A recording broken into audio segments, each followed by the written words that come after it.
report. Tonight, the Penny Wong scandal has just got worse. New evidence that a Palestinian aid group was funded allegedly includes up to 1,200 terrorists. And why a left-wing council is wrong. This monument to Captain Cook, destroyed by anti-Australia vandals, must be repaired. Plus, a bookshop owner says she won't sell books preaching hatred of Australia and asks, where are the books showing white families and heroic men? Also tonight, Channel 9 caught out doctoring a picture of an MP to give her bigger breasts and a bare midriff. And more from my astonishing interview with Frank and Di last night.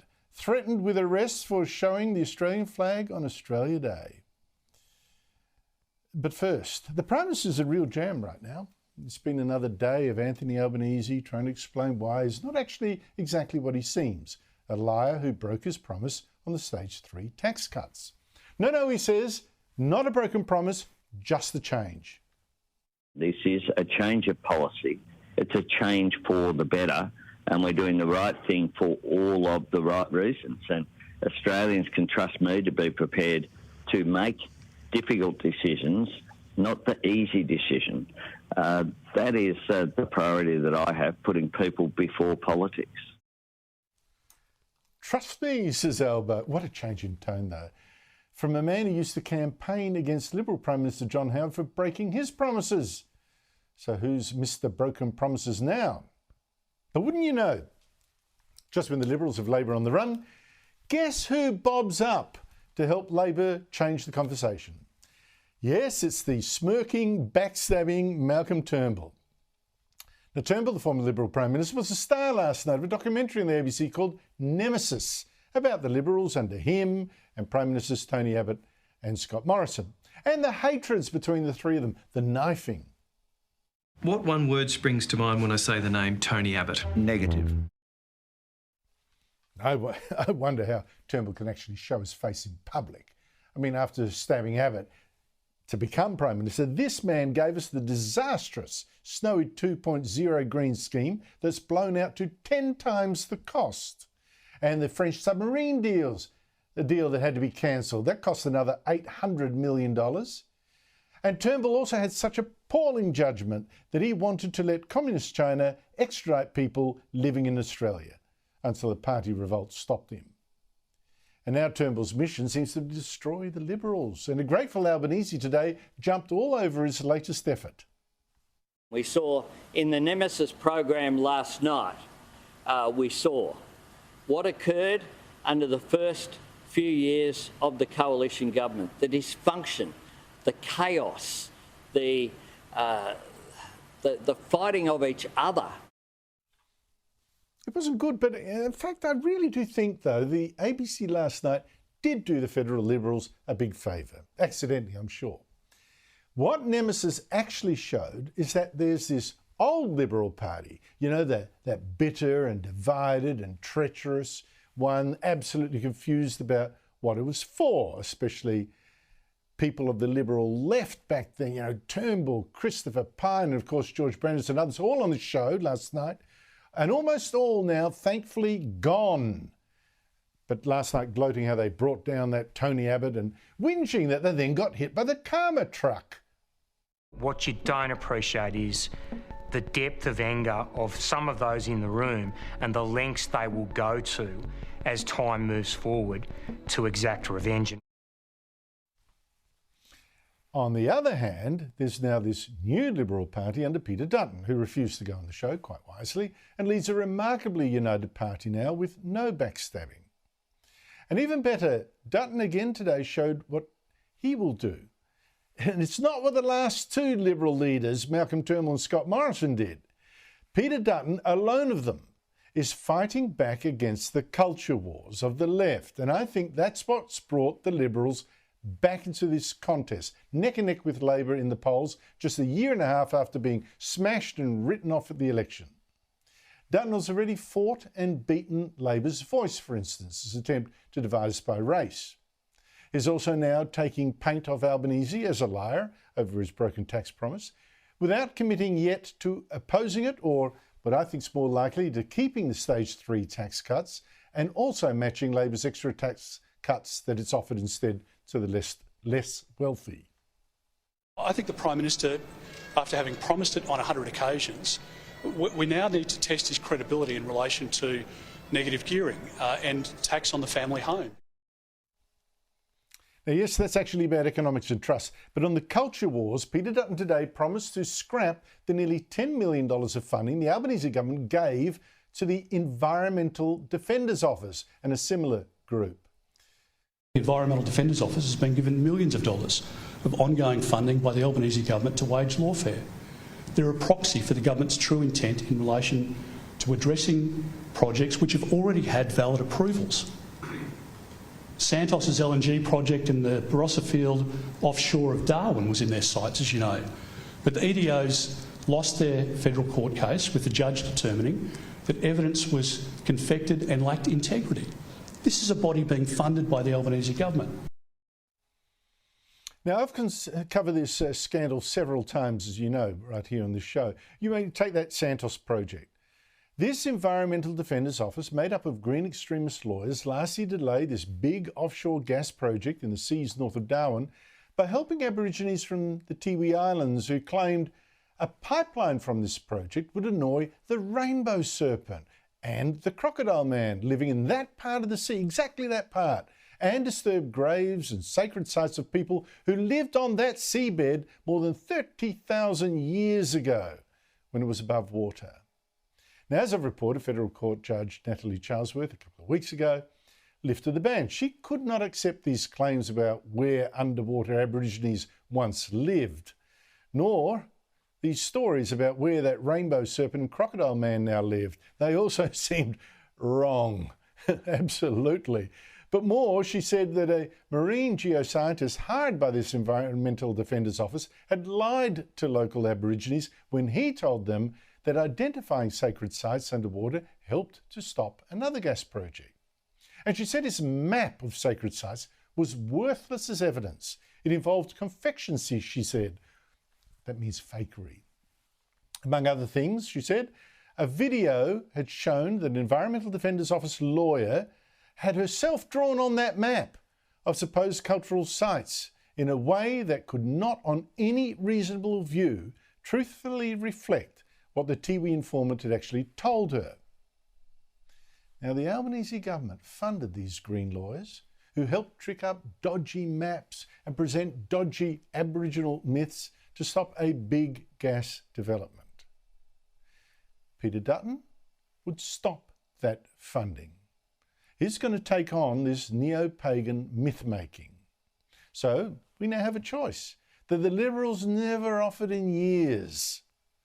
No wonder the Prime Minister is sweating, hoping that an ABC documentary might help save him. By the way, it's not just the federal Liberals wanting to cut funding to the Environmental Defenders Office that the Albanese government is propping up. So is the Labor Chief Minister of the Northern Territory, who today asked their Environment Minister to get onto this.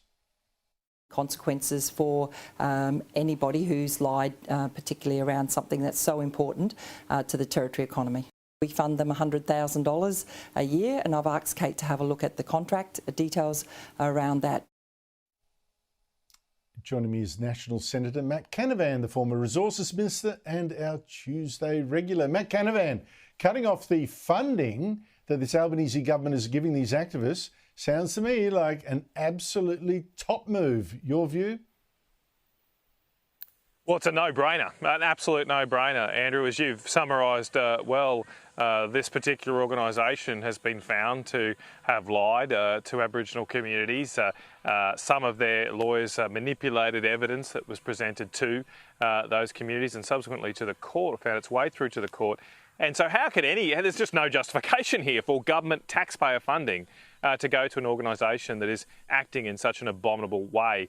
The reason the Labor Party won't do this, though, is because they are in hock to the Greens political party. The Labor Party can only govern, can only win anywhere close to a majority of seats as long as they get preferences from the radical activist Green political party.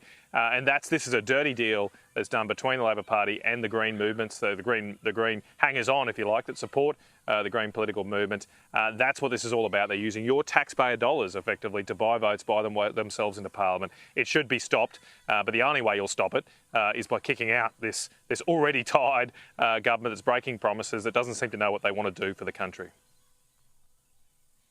Matt, I can't help but be distracted by your beautiful, typical Australian background. You can't get more Australian than that. Sports oval, gum trees and a four-wheel drive. What are you doing there?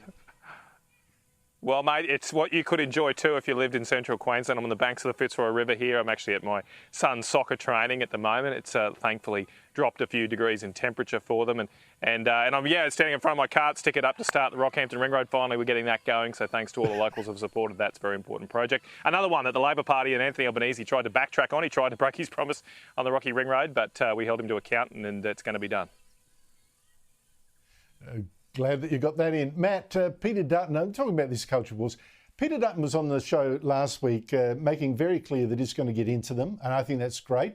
I think that there's also a political opportunity, of course, because national identity and cohesion and immigration, I believe they're all big sleeper issues, and that sleeping is about over now. Let me play you, for instance, some of an interview I did last night. We couldn't show it all, technical difficulties. An interview with two people, Frank Strazdins and Di Thorley, who police in Melbourne threatened to arrest on Australia Day for wearing these Australian flags. Frank had just stepped from a shop to investigate noise he was hearing. It turned out to be an anti-Australia Day march. Here he is. 100 metres away towards Burke Street was thousands of flags, Palestine flags, Aboriginal flags, chanting, singing. And within 2 minutes, a police officer approached me and said, "You are under arrest for inciting a riot." I said, "What? How?" He said, "With your flags on your head." I said, "Today is Australia Day, and I've just returned from the Shrine of Remembrance 21 gun salute." And he started to walk me off the middle of the road. And these flags he's taken exception to. These are the ones I had in my head. The very ones you got there. He was a big guy, the police officer, but he came up to me and he said, "Do you know there's 30,000 people up there?" I didn't even know they were there. And I said, "What, 30,000? I said, "I had no idea." And he seemed to back off then.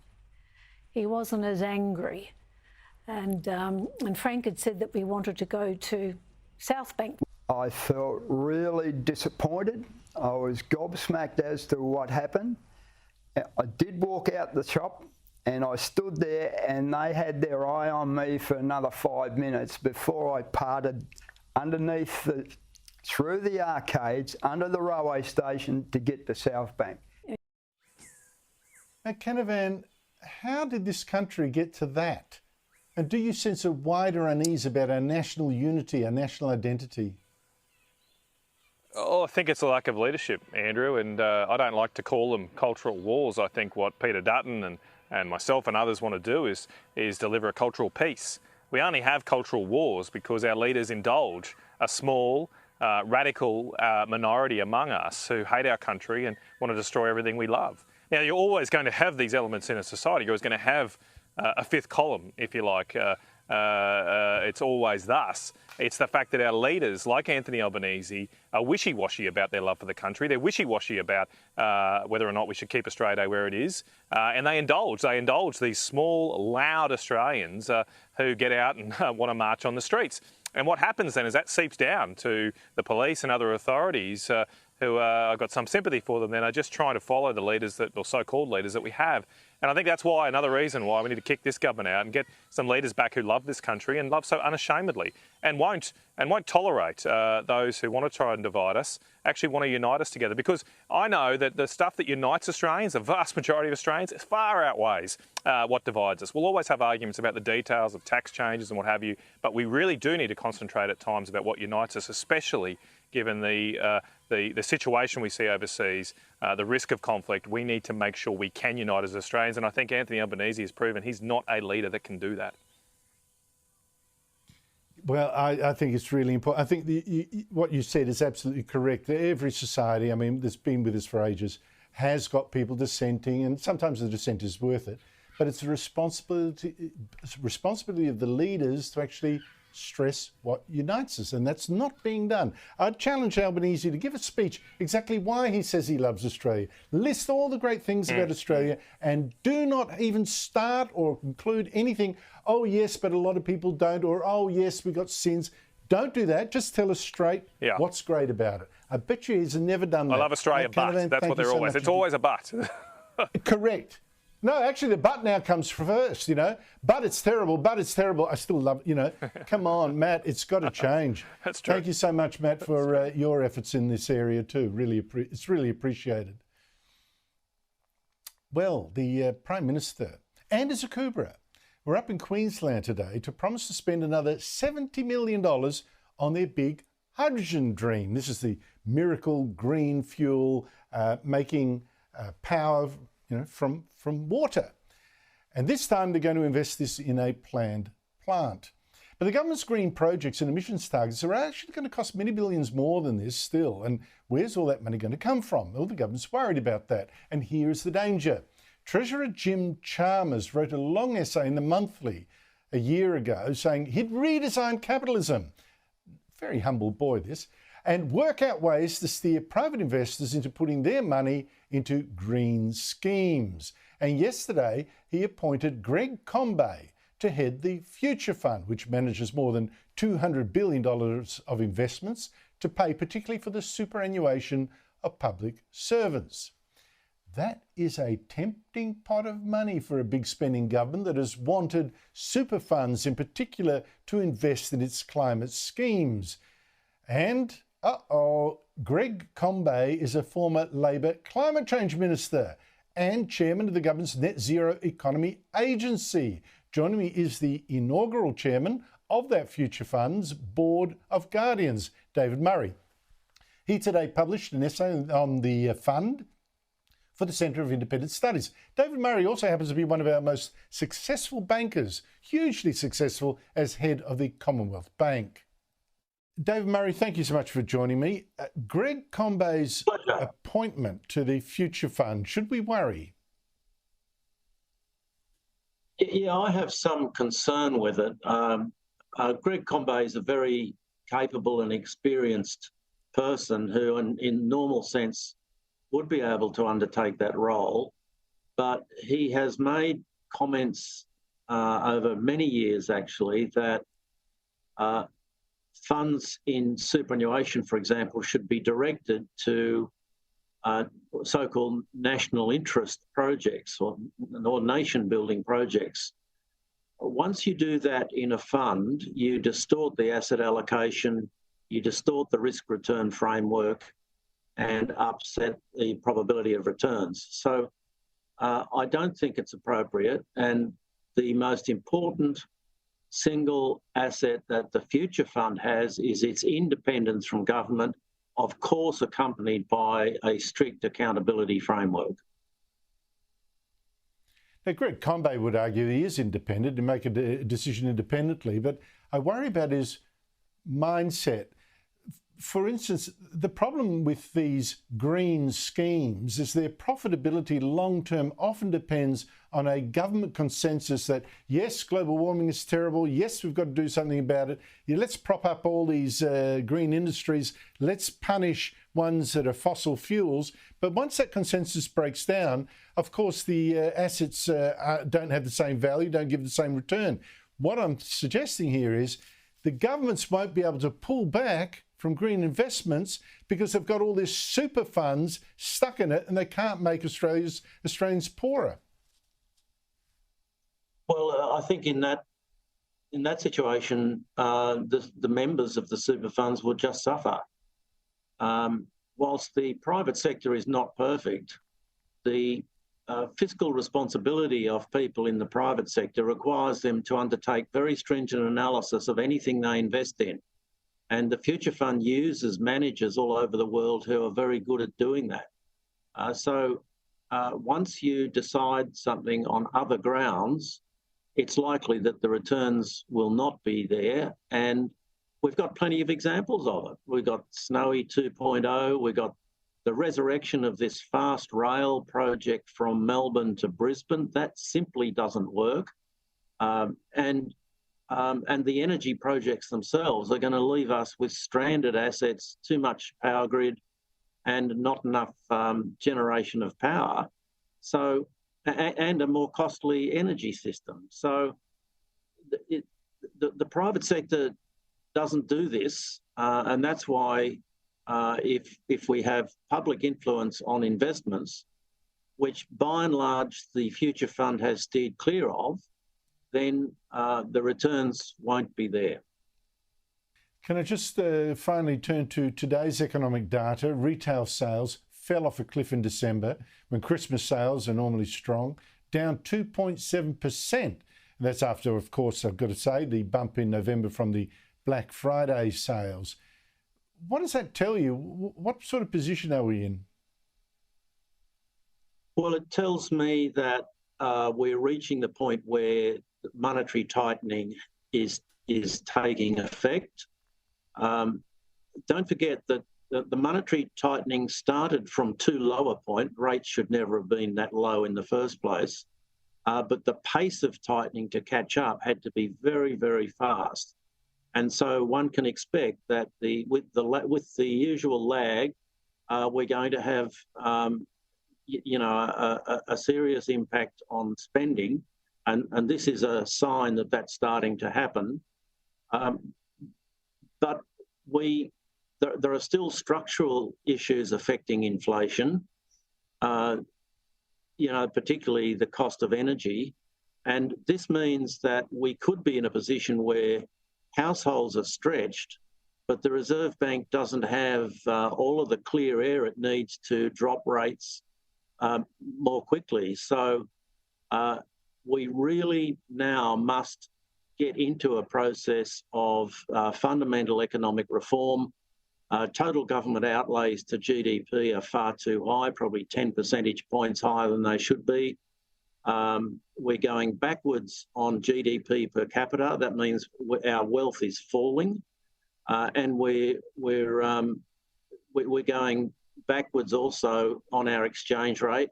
I don't know any country in the world that has increased its prosperity by devaluing itself. So the signs for us on productivity are bad, and it can only be fixed with fundamental economic reform and a serious pulling back of government outlays.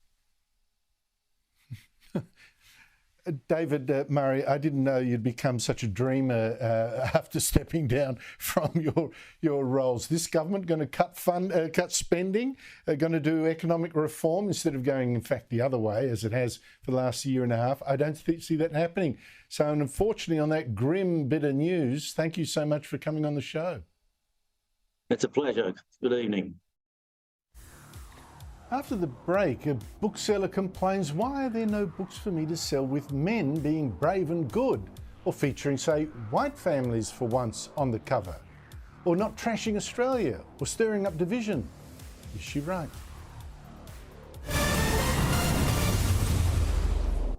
Yeah, there seems now to be a fight back against the woke tyranny. This is Susan Horman. She's the owner of Robinson's Bookshop in Victoria, and last month complained what's missing from our bookshelves in store. Positive male lead characters of any age. Any traditional nuclear white family stories. Kids' picture books with just white kids on the cover and no wheelchair, rainbow or Indigenous art, Indigenous Australian history. We need better stories. She then posted books we don't need. Hate against white Australians, socialist agenda, equity over equality, diversity and inclusion.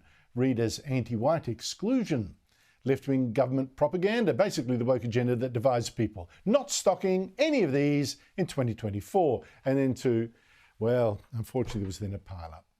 A real pile-on this poor woman. Bookshops apologised, said the comments were taken out of context.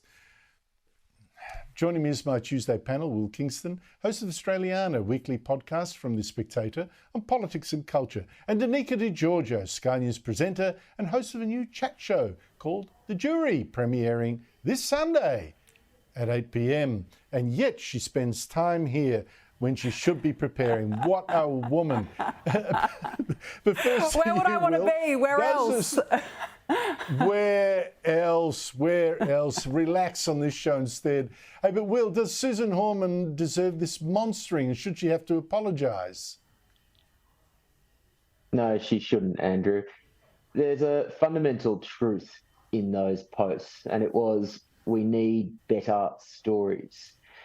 Woke stories are boring, Andrew. They're boring because they don't leave any room for moral ambiguity, because they're these warped parables. You look at Disney and the impact on their share price since they embraced the woke agenda. It's largely because woke stories just aren't that interesting to engage with. And less kids are reading now.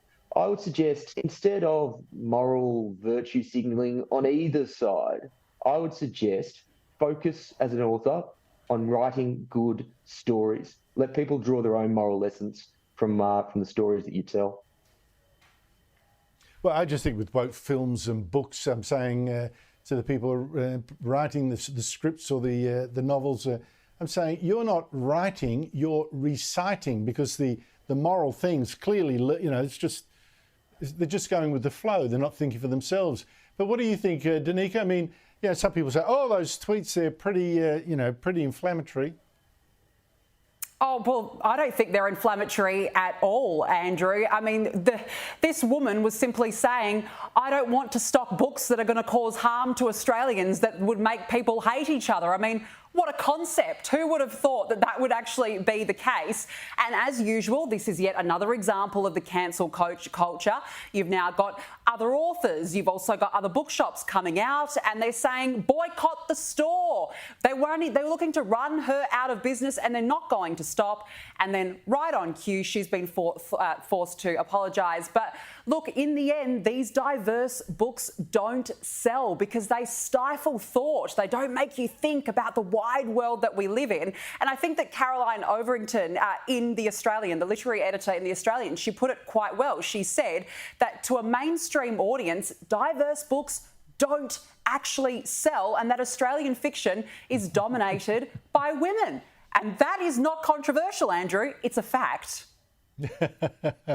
Well, I thought it really said something that one of the stories hoeing into this poor woman was, some disability advocate or something, or appearance activist was saying, oh, look, I had no idea she thought like this, but, she's actually been quite good to me personally, despite my handicap. She's actually been very helpful to me. But, how could, I mean, seriously, judge people what they do, right? Not by a tweet. But no fight back at all from the hard left Yarra Council in Melbourne. It's considering an official recommendation to remove and scrap a Captain Cook memorial, one of a couple knocked down and vandalised on Australia Day. In fact, this one's already been dragged away. The ruins have been dragged away. One councillor says, oh, well, the locals would rather have their rates go to services, not statue repairs. Let's not bother putting it up again. Should this statue be repaired, Will Kingston, when almost every Australia Day seems to get vandalised? Of course it should be repaired and put back in place, Andrew, but the sad reality is the local councillor is probably right. The majority of the people in that local council area probably don't want to see that statue go back up. But here's the thing. Statues, war memorials, they're not for the benefit of those local council areas. They are part of the cultural fabric of the nation, which is why I think we need to take the responsibility for protecting these statues, war memorials, away from local councils, because they will fall into decay. They won't be protected by particular activist councillors, and we need to put it in the hands of some sort of apolitical federal authority that is is more concerned about protecting and conserving Australian history. Well, I think you're right. I mean, if we're going to defend the culture and its heroes, you have to defend them with all the passion that the haters do. Otherwise, the vandals win. What do you make of all this, Danica? Well, I just think congratulations to the council for actually giving in to those haters, giving in to the culture wars which are dividing our nation. I would say that if this was, for example, a statue of an Indigenous person which had been vandalised, attacked with an angle grinder, which we saw on another statue at the weekend, cut off at the ankles, would they be calling a council meeting about this? No, I don't even think it would have not even made the minutes of the council meeting. And look, this is the problem right now that we are facing in Australia. It is a real divide, people looking to spread their divide in our country. And I would actually say that more needs to be done to protect it. Well, if the front line of that movement against Australia Day is led by vandals, and graffiti writers, then I think they have to be resisted immediately on a matter of principle. Says something about the other side. But just sticking with you for a second, Danica, this is weird. Channel 9 has had to apologise to a Victorian MP, Georgie Purcell, after doctoring this picture of her to give her bigger breasts, plus also a bared stomach. I mean, this is just quite extraordinary. Channel 9 is now blaming a software error. This image is what it screened on Monday. Are you buying this excuse? I'm not buying this excuse, Andrew, and I must preface by saying I've got no idea about technology, about how they use AI, but when I first heard what Channel 9's response was, I was quite shocked. Adobe actually came out this afternoon with their own statement, and they said that the use of its AI features would have required human intervention. So, in other words, they're saying that this was no accident. Look, I don't agree with this woman's politics at all, but I really don't like the physical altercation of a person's body in any publication, but let alone she's also an elected member of Parliament, and I think it is very disrespectful to do so. Absolutely. I just will end on a good note, a more successful fight back against all this. But a moral dilemma for us, maybe. The Sydney Theatre Company has now lost an estimated $1.5 million in ticket sales and donations since some of its actors staged a pro-Palestinian protest in Palestinian scarves at the end of a Chekhov play. So they actually smashed any, fourth wall. But is that actually the cancel culture we criticise? Another Alan Joyce success story. No, it isn't, Andrew. And this specious argument comes up from the left from time to time, and it bugs me. There is a big difference between stopping someone from doing something like their job and just not paying money to support someone or something. This is the latter. People are well and truly within their rights to not pay money to activists. And I come back to what we were saying at the start. Tell better stories, Sydney Theatre Company, and stop this moral virtue signalling nonsense, and people might start coming back to the theatre. Yes, I think there's a big difference between stopping yourself from supporting someone and trying to stop others from doing it. I think there's a big difference there. Will Kingston, Danica DiGiorgio, thank you so much to you both. And Danica, all the best for Sunday. Good on you. After the break, US President Joe Biden.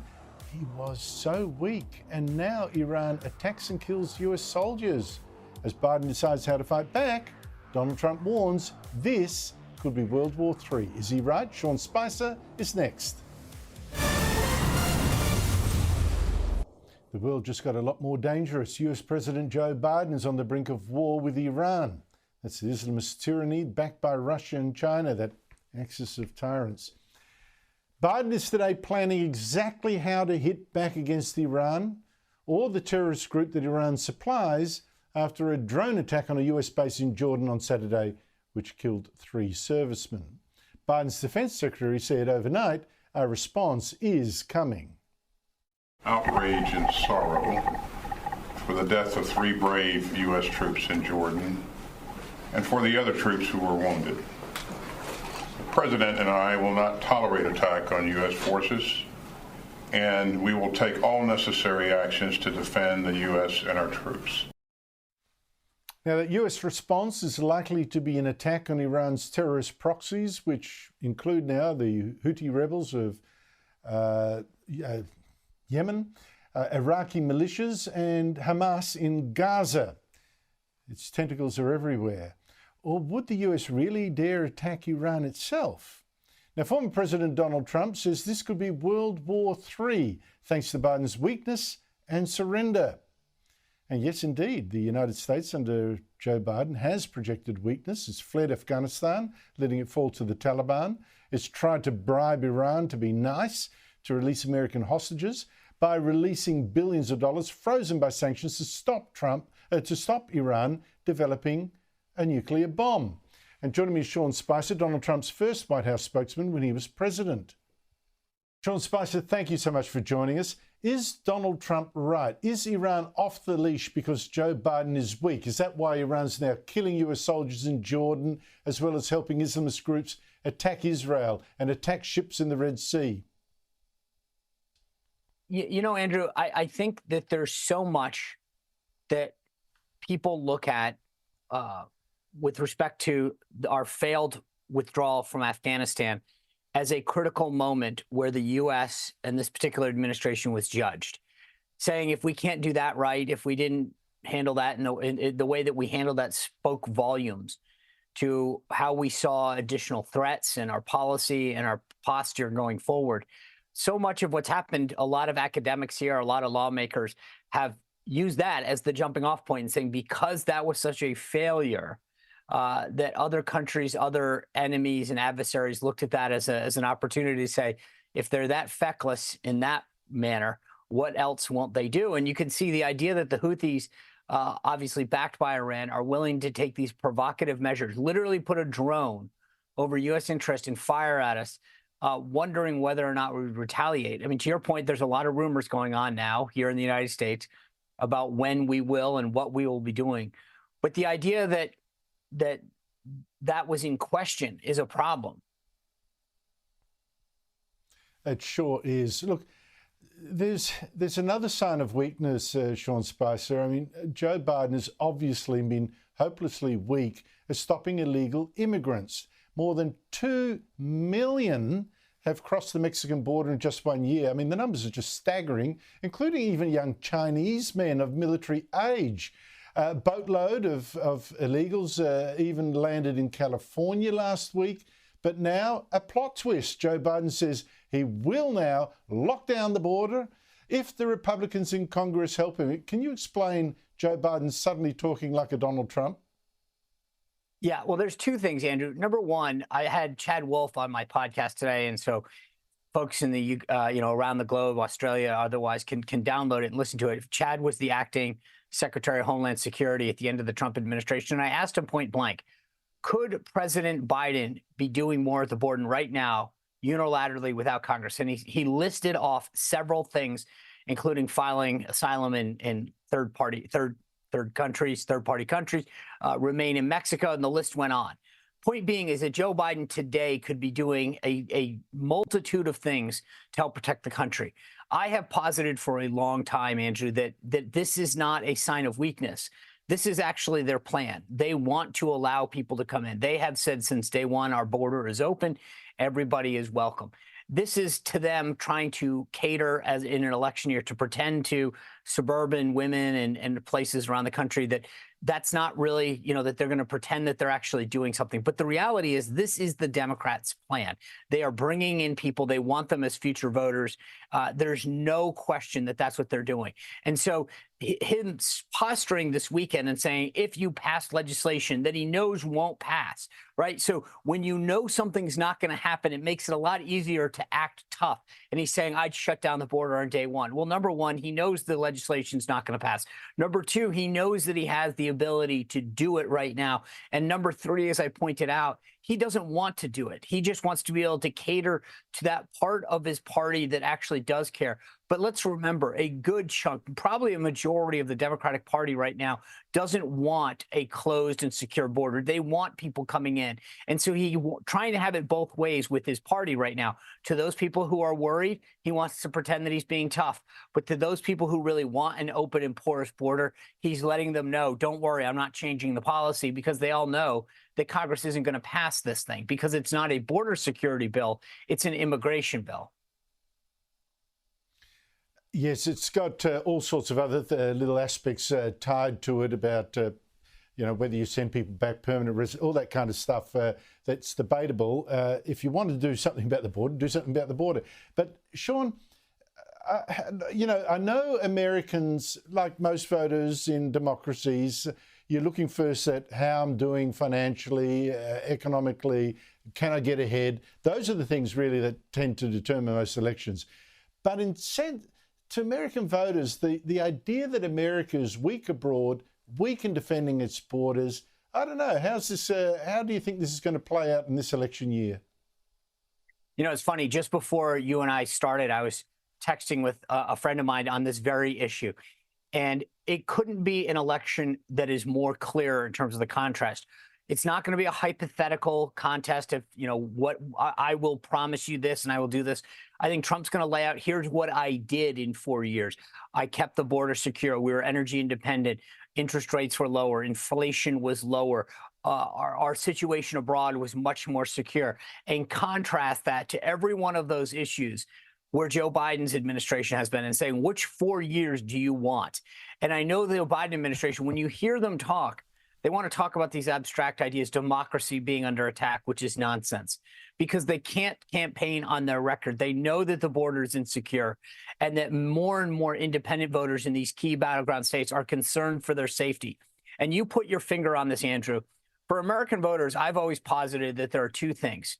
The gut feeling that you have about your personal economic security. So how's the economy make you feel? It's not a government statistic. It's, do I feel confident in my job and my savings, et cetera?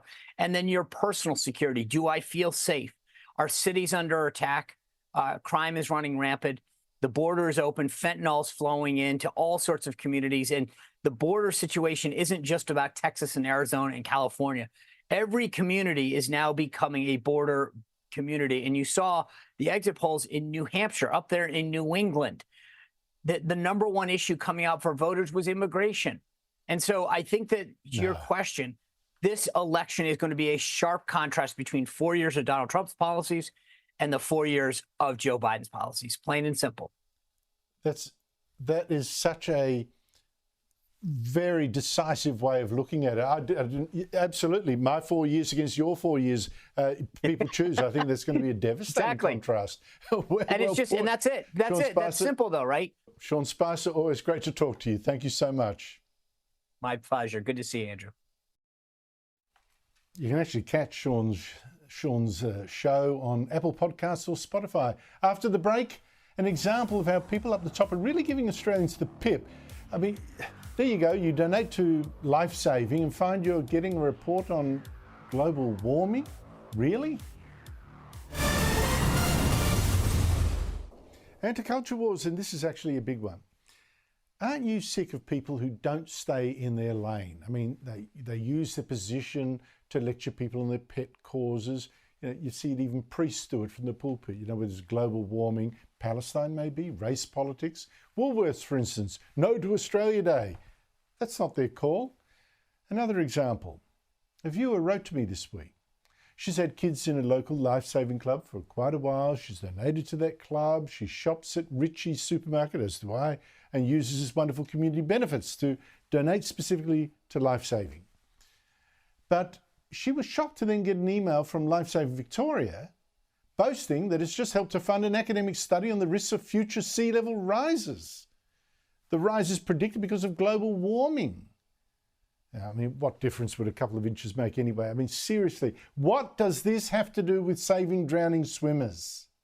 Joining me is Rowan Dean, editor of The Spectator Australian and host of Outsiders on Sky News every Sunday at 9 a.m. It's a show I never miss because it's brilliant. Rowan Dean, thank you so much for your time again, mate. Look, isn't this kind of thing is exactly the kind of thing I so object to. People donating surf life-saving to save lives while Lifesaving Victoria is funding global warming propaganda. Well, Andrew, there's an immediately comical side to this, which you can just imagine little nippers being moved to Federation Square or to Martin Place so that they can practice getting used to the tides that are going to come rushing up in a few years' time because of global warming, or the rips that'll be whizzing down George Street or Collins Street or whatever. But there is a far more serious side to this, Andrew. And this climate change alarmism is terrifying children first, but secondly, it is completely distorting so many organisations. The money that is needed for lifesavers do a fantastic job. Every beach, and there are so many beaches in Australia that need to be patrolled during the summer. They do an incredible job. People sacrifice time and effort and donate money to make sure that we have the lifesavers there to protect the kids and the tourists and so on.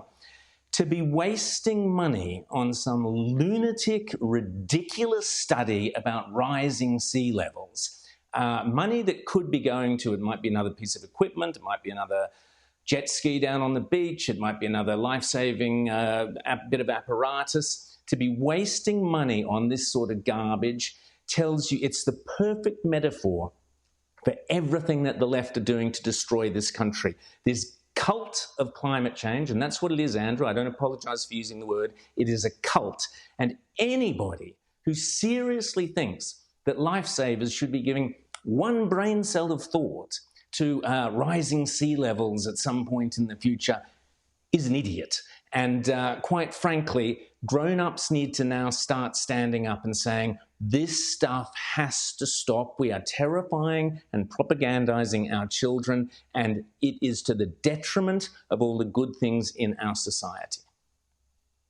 Well, I sort of think when I see this kind of thing from other organisations too, I think it's a branding exercise for the people at the top. See, we really care. We're really with it, we're hip with this or that. But seriously, it's not their business. Stick to your knitting. I don't get it. It's so offensive.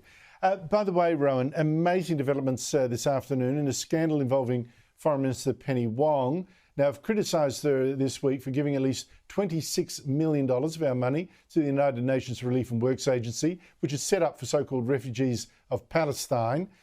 In fact, most of them are children and grandchildren of refugees, when we know it allegedly, this organisation, UNRWA, includes teachers and other staff who are terrorists or supporters of terrorists. Now, I mentioned that this agency has now sacked 9 staff implicated in the October 9 massacre of 1,200 Jews and the kidnappings, personally participating. But now the Wall Street Journal says intelligence that Israel has shared with the US concludes that around 1,200 of UNRWA's 12,000 employees in Gaza have links to Hamas or Palestinian Islamic Jihad, another terrorist group, and about half have close relatives who belong to Islamist militant groups. Rowan, how could Wong still say she's only going to pause our aid to this organisation temporarily? Well, this is ridiculous, and Penny Wong should resign. It's that simple. What Penny Wong has done, and let me just give you a very, very brief history. Back in 2018, The Spectator Australia and Outsiders launched a campaign to stop Australian tax dollars going to UNRWA specifically, the United Nations Relief and Works Agency. That was headed by a couple of our writers, Dr. David Adler, Andrew L. Urban, wrote articles about this. I interviewed David Adler on Outsiders. David Adler, armed with so much information, detailed information from Israel, went to the Australian government at the time and, along with Pauline Hanson and others, other senators, convinced Julie Bishop, so Penny Wong's predecessor by one, convinced her to reduce $10 million. There was $20 million at the time going, and they convinced Julie Bishop, based on the evidence they presented, to halve that and lop off $10 million. Because Julie Bishop was rightly convinced by the evidence that there was a high risk that Australian tax dollars were going to pay for the murder of Jews in Israel. Now, Julie Bishop made it very clear why she was cancelling that money. Now, if Penny Wong does not resign, she has to explain which bureaucrat in DFAT, the name, please, and the report that convinced Penny Wong that it was now safe to reverse Julie Bishop's $10 million, which Penny Wong did as one of the first acts as the new Labor foreign minister. Now, on what advice did she act? And if she acted without advice, she was recklessly endangering Jewish lives with Australian taxpayers' money because the risks were well known and well documented, and the Australian government had already acted on them. So either Penny Wong must resign now, because we now have the rest of the world saying, look at where this money has gone to, look at the risk, and look at the clear links between this organisation and terrorism. Now, if Penny Wong won't resign, she must give us the bureaucrat that convinced her that it was now okay to do it. No, Rowan, hello. If you and I and others and your spectator writers knew all this, we don't have the resources. We're not foreign minister. Penny Wong should have known this herself without even needing advice. Good on you for fighting that fight. Knew. Rowan Dean, thank you so much. That's it from me. Coming up next, Sharry Markson. Good night.